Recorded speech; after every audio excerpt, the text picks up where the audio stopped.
이 시간 우리에게 주시는 하나님의 말씀은 사도행전 16장 1절에서 5절 말씀입니다. 신약성경 214쪽을 전후해서 찾으시면 되겠습니다. 사도행전 16장 1절에서 5절까지의 말씀입니다. 하나님의 말씀 함께 봉독해 올리겠습니다. 바울과 더베와 루스드라에도 이름에 거기 디모데라 하는 제자가 있으니 그 어머니는 믿는 유대 여자요 아버지는 헬라인이라. 디모데는 루스드라와 이고니온에 있는 형제들에게 칭찬받는 자니 바울이 그를 데리고 떠나고자 할세 그 지역에 있는 유대인으로 말미암아 그를 데려다가 할례를 행하니 이는 그 사람들이 그의 아버지는 헬라인인 줄 다 알미러라. 여러 성으로 다녀갈 때에 예루살렘에 있는 사도와 장로들이 작정한 규례를 그들에게 주어 지키게 하니 이에 여러 교회가 믿음이 더 굳건해지고 수가 날마다 늘어가니라. 아멘. 오늘도 수고 많으셨습니다. 우리 주님께서 여러분과 함께 하실 줄로 믿습니다. 우리 옆에 분들과 함께 인사 나누죠. 사랑합니다. 축복합니다. 네, 잘 오셨습니다. 사도행전 16장 1절에서 5절 말씀은 바울 사도가 이제 2차 전도 여행을 떠나는 첫 장면입니다. 안타깝게도 마가라 하는 요한의 문제 때문에 그동안 동역을 하던 바울과 바나바는 갈라져서 따로 떠나게 되었죠. 이 이야기가 성경에 그렇게 비중 있게 다뤄지고 있지 않은 이유, 누가 옳은지 그른지에 대해서 나오지 않는 이유는 그렇게 크게 문제될 게 없었기 때문이 아닐까. 이쪽도 맞고 바울도 맞고 바나바도 맞아서 그런 거 아닐까, 그런 생각을 해보기도 합니다. 1차 전도 여행 때 마가라 하는 요한이 전도 여행을 끝까지 마치지 못하고 중간에 돌아가게 되죠. 그런데 또 2차 전도 여행 때 바나바가 이 마가라 하는 요한을 또 데리고 가려고 하는 거예요. 그랬더니 바울 사도가 같이 못 간다. 또 가다가 또 중간에 그만두면 어떻게 하냐. 이런 문제들로 싸우게 된 겁니다. 그래서 바울 사도는 1차 전도 여행 때 사용했던 배를 타지 않고 걸어서 육로를 따라 북쪽으로 올라가게 됩니다. 그러니까 아까 1절 말씀에 나왔던 더베와 루스드라가 1차 전도 여행 때는 제일 마지막에 방문하고 돌아온 곳이 되는데, 이번에는 거꾸로 육지로 북쪽으로 올라가서 제일 먼저 가는 곳이 되는 거죠. 1차 전도여행 때 더베와 루스드라 지역에서는 무슨 일이 있었냐면, 걷지 못하는 자를 일으켜준 기적을 사도 바울이 여기서 보여주죠. 그래서 신으로 추앙받을 뻔하다가 복음을 전한다는 이유로 돌에 맞아서 성 밖에 버려지게 됩니다. 그래서 거의 죽을 뻔하게 되는 경험을 하게 되죠.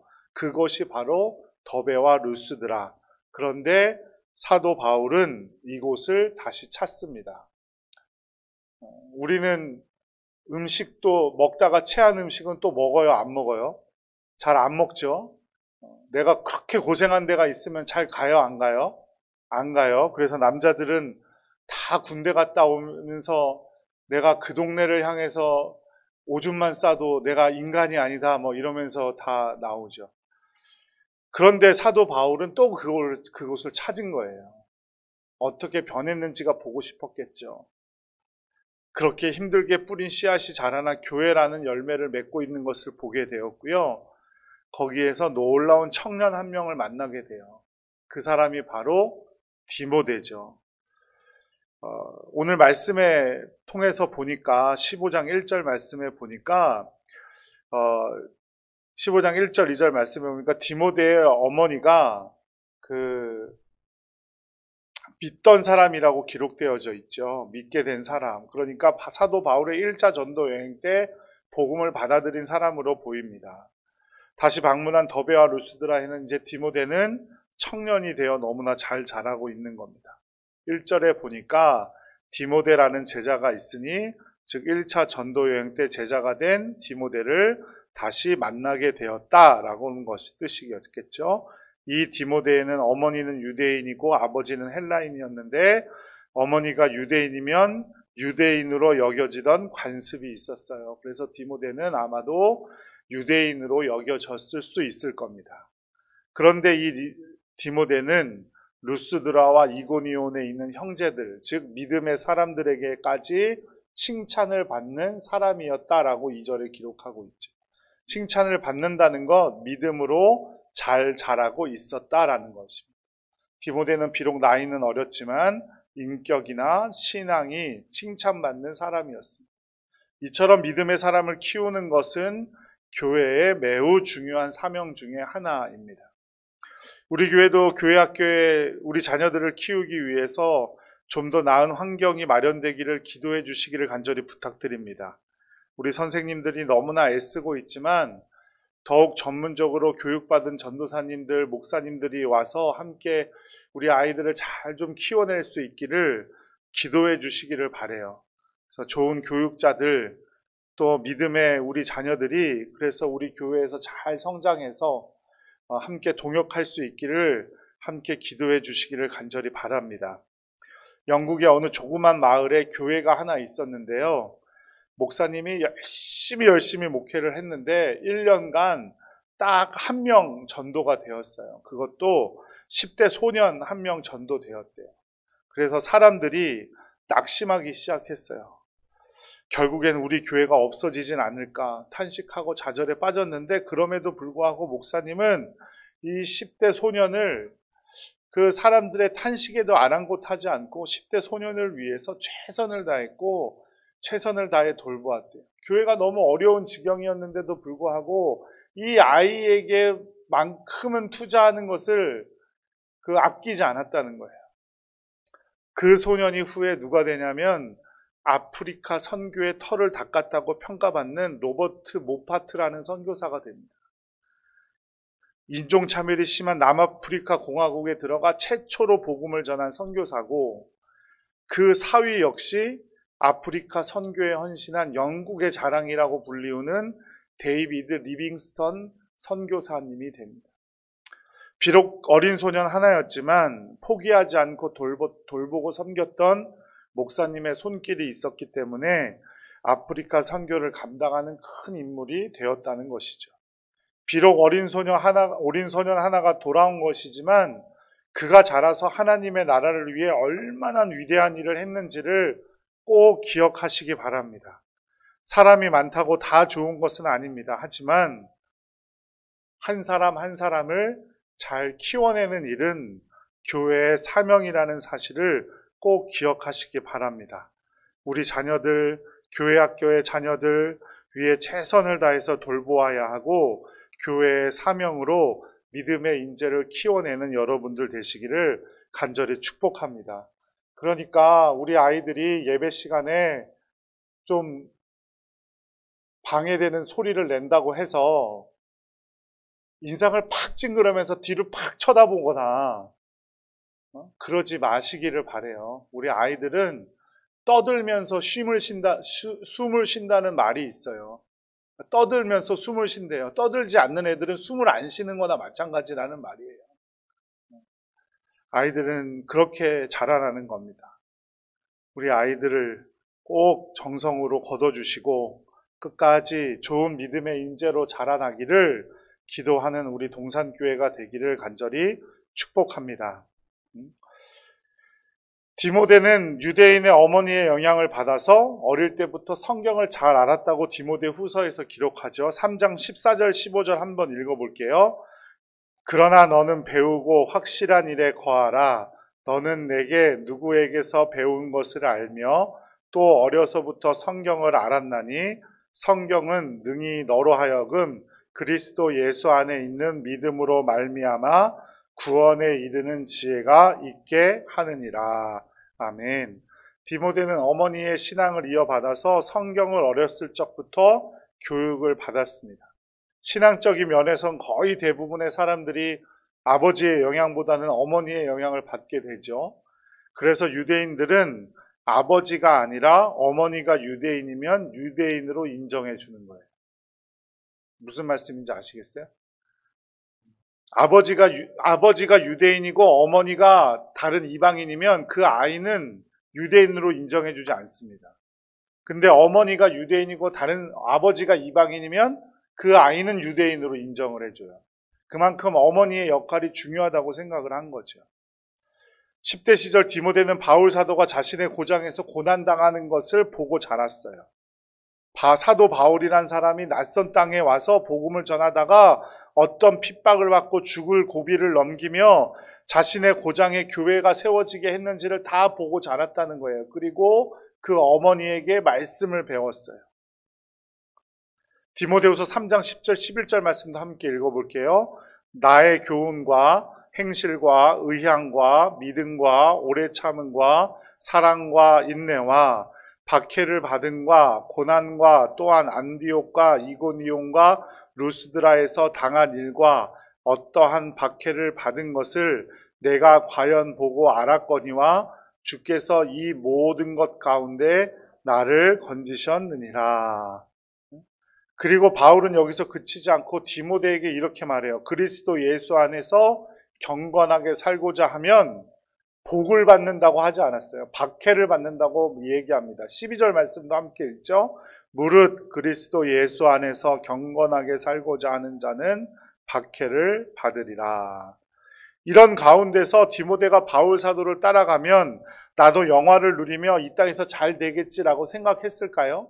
그렇지 않았을 거예요. 어려운 삶이 될 거라고 생각했을 거고, 나도 언젠가는 사도 바울처럼 성도들에게, 유대인들에게 혹은 로마 제국에게 쫓겨서 돌멩이를 맞고 갖은 위협을 당하고 고난을 당하고 희생당할 수 있다고 생각했을 거예요. 그럼에도 불구하고 디모데는 바울 사도가 자신을 따르라고 했을 때 크게 거부하지 않습니다.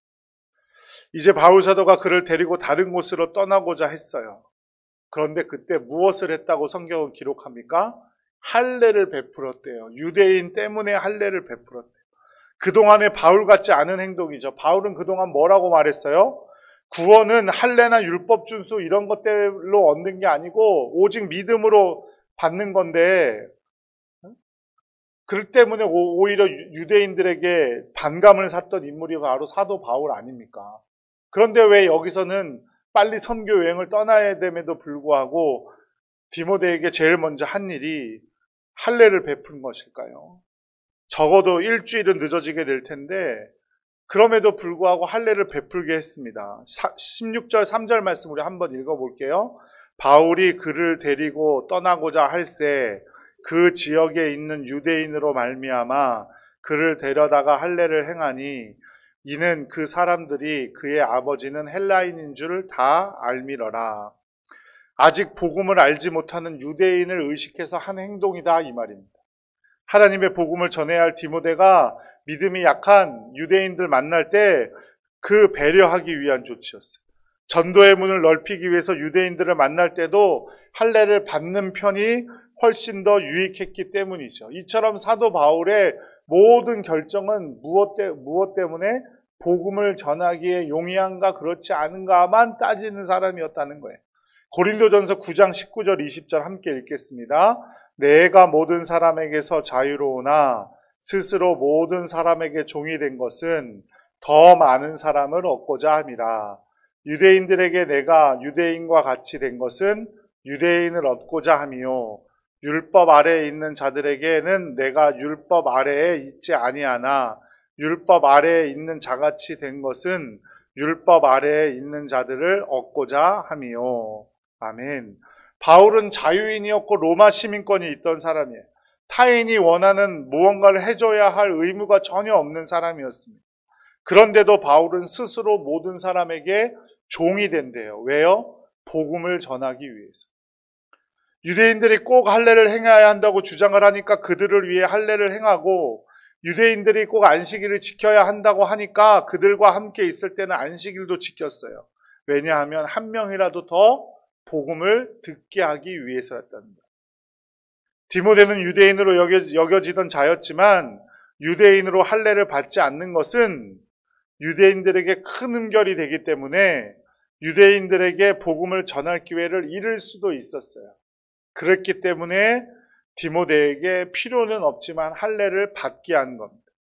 무할례자라고 하면 아예 마음의 문을 닫고 복음을 듣지 않으려 할 수도 있었기 때문에 바울은 차라리 디모데에게 할례를 행하는 것이 더 낫다고 생각했던 거예요. 그 지역에 있던 사람들, 디모데를 알고 있던 사람들에게 디모데도 할례를 받았다. 하지만 예수 그리스도를 믿는다. 그러니 너희들도 이제 예수 그리스도를 따와 믿자라고 말하고자 했던 것이죠. 바울 사도는 어느 누구에도 종이 되고 그들을 얻기 위해 어떤 일도 할 수 있음을 밝히고 있는 겁니다.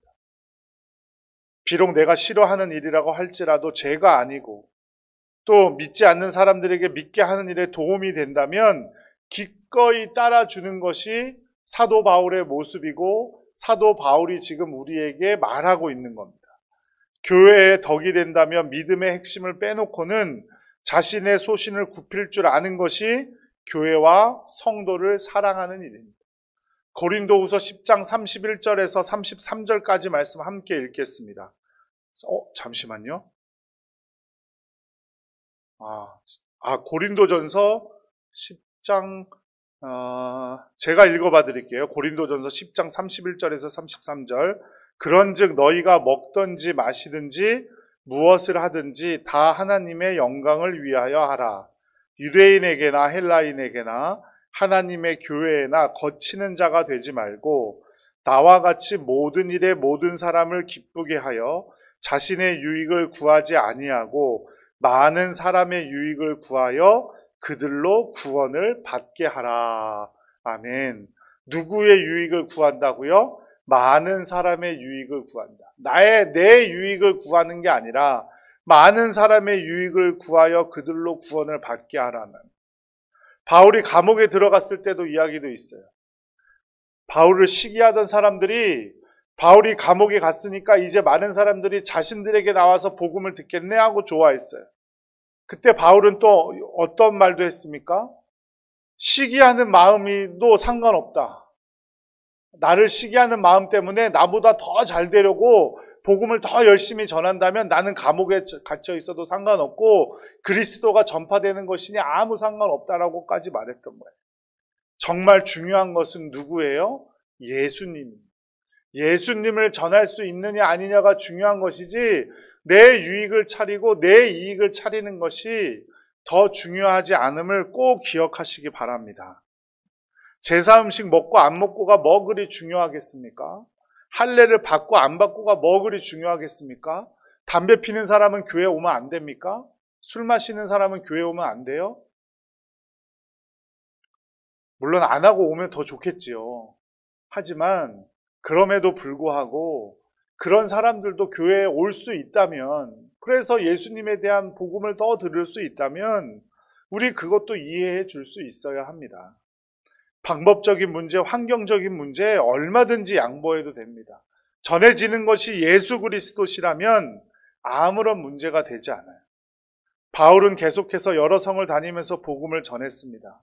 그 결과 여러 교회가 믿음이 더욱 굳어지고 수가 날마다 더하여 갔다라고 사도행전 16장 4절 5절에 기록합니다. 함께 읽죠. 여러 성으로 다녀갈 때에 예루살렘에 있는 사도와 장로들이 작정한 규례를 그들에게 주어 지키게 하니 이에 여러 교회가 믿음이 더 굳건해지고 수가 날마다 늘어가니라. 아멘. 믿음이 더 굳건해지고 수가 날마다 늘어가니라. 이것이 바로 교회의 특징이고 주님의 부흥의 특징입니다. 믿음은 굳건해지고 수가 늘어갔다. 또 수가 늘어가면서 믿음도 더 굳건해져 갔다. 이것이 말하는 하나님의 부흥이에요. 부흥은 양적인 성장과 질적인 성장 모두를 말하는 겁니다. 부흥이라고 하면 양적인 면만 강조하는 분들도 있고 또 어떤 분들은 질적인 면만 강조하는 분들이 있어요. 하지만 어느 한쪽만 강조하는 거 잘못된 겁니다. 믿음은 굳건히 서야 하고 믿는 자의 수가 늘어가야 돼요. 그게 바로 하나님이 원하시는 부흥입니다. 하나님의 부흥은 양적으로도 질적으로도 동시에 이루어집니다. 이것이 바로 사도행전에서 보여주는 교회의 부흥이죠. 두발 자전거가 있다고 생각해 보세요. 쓰러지지 않으려면 어떻게 해야 됩니까? 두발 자전거는 계속해서 앞으로 전진해야 합니다. 가만 서 있다고 해서 두발 자전거가 좋은 자전거가 아니에요. 자전거는 앞으로 전진해야 돼요. 그런데 방향이 맞아야 돼요. 방향도 맞아야겠죠. 방향이 틀린 채 거꾸로만 가면, 반대 방향으로만 가면 어떻게 돼요? 오히려 더 안 간 것만 못한 게 돼버리는 거예요. 전진해야 되고 방향도 맞아야 합니다. 그래야 온전한 자전거예요. 마찬가지로 교회는 양적으로 부흥해야 질적으로 성장할 수 있고, 질적으로 성장해야 양적으로도 성장할 수 있는 겁니다. 이런 부흥의 길에서 그 방법이 무엇이었습니까? 4절 말씀에 보니까 예루살렘에 있는 사도와 장로들이 작정한 규례들을 주어 지키게 했다라고 기록하고 있습니다. 이게 뭐냐면, 구체적으로 뭐냐면, 여기서 말하는 규례란 사도행전 15장에 나오는 예루살렘 공의회의 결과에 따라 정해진 규례를 말하는 거예요. 사도 바울과 바나바가 1차 전도 여행을 마치고 돌아왔는데 많은 이방인들도 예수님을 만나기 시작했고 성령의 역사가 일어나는 거예요. 이때가 기원 후 51년경이죠. 아직 예수님을 믿는 사람들도 유대교 안에 포함되어 있었을 때예요. 그러니까 유대교의 많은 규칙을 지켜야 한다는 사람이 있었고, 그래서 이방인들도 유대교인으로 받아줄 수 있는가라는 논쟁이 벌어지기 시작을 했어요. 예수님을 믿는다고 해서 그냥 믿으면 끝나는 걸까? 할례도 받아야 되나? 율법을 지켜야 하나? 뭐 이런 것 갖다가 논쟁이 벌어지고 있었어요. 어떤 사람은 이방인도 예수 그리스도를 믿기만 하면 괜찮다라고 말하는 사람이 있었고, 어떤 사람은 아니다, 이방인들도 할례를 받아야 한다, 뭐 이런 말로 싸움이 벌어졌던 거죠. 그래서 사도와 많은 장로들이 예루살렘에 모여서 회의를 합니다. 이게 바로 1차 예루살렘 공의회예요. 여기서 정해진 내용이 이런 말들도 저런 말들도 많았는데, 베드로가 설교를 하죠. 예수님도 믿음으로 어떤 사람들을 차별하지 않았는데 뭘 그렇게 멀게 따지냐, 차별할 필요 없다라고 베드로가 설교를 합니다. 그리고 나서 바울과 바나바가 복음을 전하면서 경험한 내용들을 말하기 시작해요. 우리는 이방인들도 성령의 역사가 체험하는 거 보았다. 성령이 기적을 일으키는 것을 이방인들도 체험하는 걸 보았다라고 말하기 시작했죠. 그래서 결론이 이렇게 납니다. 사도행전 15장 19절 20절 함께 읽겠습니다. 그러므로 내 의견에는 이방인 중에서 하나님께로 돌아오는 자들을 괴롭게 하지 말고 다만 우상의 더러운 것과 음행과 목매인 죽인 것과 피를 멀리하고 하라고 편지하는 것이 옳으니. 그러니까 우상 숭배, 음행하는 일, 목매어 죽인 것과 피만 먹지 않으면 이방인들도 믿음의 식구들로 받아줄 수 있다, 할례 필요 없다라고 예루살렘 1차 공의회에서 결정한 거예요. 이것을 말하는 겁니다. 이것이 바로 16장 4절에 말하는 그 규례예요. 그 규례를 전했어요. 오직 예수님의 믿음으로만 우리가 구원을 받을 수 있고, 구원받은 자라면 우상 숭배하지 말아야 하고, 또 목매인 거, 또 피 먹지 말아야 하고, 간음하지 말아야 하고, 그 사실을 전했더니 많은 사람들이 믿음이 더 굳건해지고 믿는 자의 수가 많아졌다 이 말입니다. 이것이 바로 우리의 모습이 되어야 합니다. 복음을 전하는데 어떤 걸림돌도 두지 않는 여러분들 되시기를 간절히 바랍니다. 오늘 말씀의 제목이 하나님의 눈으로예요. 하나님의 눈으로 바라볼 수 있기를 바라요. 하나님의 눈으로 바라본다면 믿지 않는 사람들 얼마나 불쌍합니까? 얼마나 긍휼합니까? 그 사람들 위해서 아까 15장에서 봤듯이 그 사람들을 더 괴롭게 하지 말고 뭐 이거 해라 저거 해라 할 필요 없이 오직 예수 그리스도를 믿고 예수 그리스도를 믿음으로 구원받을 수 있다는 사실만 받아들인다면 그들과 함께 지내는 것 별거 아니라는 거예요. 복음을 전하는 사명에도, 주님을 믿는 것에도 나의 시선을 거두고 나의 유익을 거두고 하나님의 눈으로, 주님의 시선으로 바라보고 계속해서 노력하는 여러분들 되시기를 간절히 바라고, 또 우리 동산교회가 되기를 간절히 바랍니다. 오직 주님의 눈으로 세상을 바라보고 주님의 복음을 전하고 주님께 영광을 돌리는 일에만 최선을 다하는 우리 모두가 되기를 간절히 축복합니다. 그럴 때 분명히 우리 동산교회 부흥하게 될 것이고 우리 가정, 우리의 심령, 주님의 뜨거운 열정으로 타오르게 되고 주님께 영광 돌리는 삶을 살아가게 될 줄로 믿습니다.